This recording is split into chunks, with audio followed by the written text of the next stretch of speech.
Jadi kalau boleh kira-kira Ustaz, berapa persen harta yang boleh kita pakai itu Ustaz? Yang kita konsumsi, kita buat beli pakaian, beli semuanya Ustaz. Jadi kalau Mas Ipu ini dia langsung persen-persen aja. Luar biasa. Ini Berapa persen harta itu boleh kita nikmati? Nabi SAW menjenguk seorang sahabat yang sedang sakit. Kebetulan anak perempuannya cuma satu, dan mantunya suami si perempuan itu orang berada. Maka dia mau memberikan semua hartanya kepada Rasulullah untuk perjuangan Islam. Kata dia, ya Rasulullah, ambillah semua hartaku ini untuk Islam. Nabi tidak mau terima. Itu dalil kita tidak boleh sedekah semua harta kita. Ya, jangan karena mendengar tausiah Ustaz Somad tadi, setelah ini lalu kemudian semua mau menyerahkan hartanya untuk musyawarah. Jangan. Ambillah semua ya Rasulullah. Tidak. Kalau engkau tidak mau terima asyatru, ambillah setengahnya, 50%. Rasul pun tidak mau terima. Kalau engkau tidak juga mau terima as-sulusu, kalau begitu sepertiga ya Rasulullah. Lalu kata Rasul, as-sulusu katsir. Sepertiga itu pun sebenarnya banyak, tapi boleh. Itulah maka batasan wasiat hanya sah sepertiga. Jadi kalau ada orang terbaring di ruang ICU mau meninggal dunia, dia tuliskan wasiat. Aku wasiatkan semua hartaku untuk musyawarah. Setelah itu dia pun meninggal dunia. Maka hartanya semua misalnya 10 miliar. Maka yang jatuh ke musyawarah hanya 3 miliar 333 juta. Yang 6 miliar 666 juta tetap dibagikan kepada ahli waris.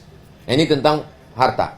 Jadi ada yang zakat sudah ada jelas 2,5%. Kalau emas 2,5%. Kalau tabungan 2,5%. Kenapa tabungan sama dengan emas? Karena zaman dulu mata uang adalah emas dan yang ditabung itu adalah emas. Itulah maka rupiah, dolar, euro yang kita simpan zakatnya setelah 1 haul setahun 2,5%.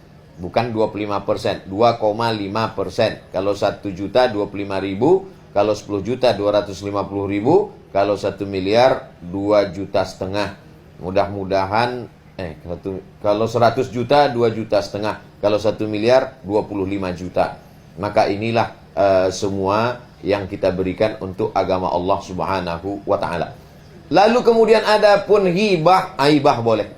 Hibah boleh saja dia berikan selama tidak ada unsur untuk menzolimi, menganiaya. Ada seorang laki-laki menikah dengan seorang perempuan, tidak punya anak. Kalau dia meninggal dunia maka hartanya akan diwarisi oleh istrinya dan saudara kandungnya. Karena dia dalam keadaan sakit, lalu dia berpikir istriku tidak peduli, saudara kandungku tidak peduli, maka dia katakan semua hartaku. Maka sesungguhnya itu tidak boleh, zalim, aniaya. Karena ada hak orang lain dalam dirinya. Adapun istrinya, saudaranya tidak memperdulikan dia, itu urusan orang lain. Adapun dia tidak boleh menyebabkan wasiat itu membuat aniaya. Hanya saja dalam Islam, walaupun boleh menggunakan harta tanpa batasan, tapi jangan sampai mubazir. Innal mubazzirina kanu ikhwanas syayatin. Orang yang mubazir adalah saudara setan. Silakan punya mobil, silakan punya rumah, silakan punya sepatu, silakan punya baju, silakan punya cincin, silakan punya perhiasan, tapi hanya sebatas kewajaran. Adapun di atas berlebih. Ustaz Somad punya cincin, jangan-jangan itu Intan Permata, ini mereknya Casio, kasih orang. Casio. Kasih orang. Kenapa Ustaz tidak beli cincin mahal? Saya suka batu cincin. Tapi begitu saya lihat di mall harganya 50 juta, pas mau saya beli, ini kalau saya beli sementara bisa untuk 50 juta itu insya Allah 50 anak yatim bisa untuk makan, beras anak yatim. Jadi kita berpikirnya ke sana. Jadi musyawarah, bedanya sebelum masuk musyawarah, setelah dengan masuk musyawarah. Sebelum masuk musyawarah dia bebas saja. Tapi setelah masuk musyawarah dia berpikir, kira-kira ini berapa anak yatim, berapa fakir miskin. Berpikirnya ke sana. Wallahu a'lam bishawab.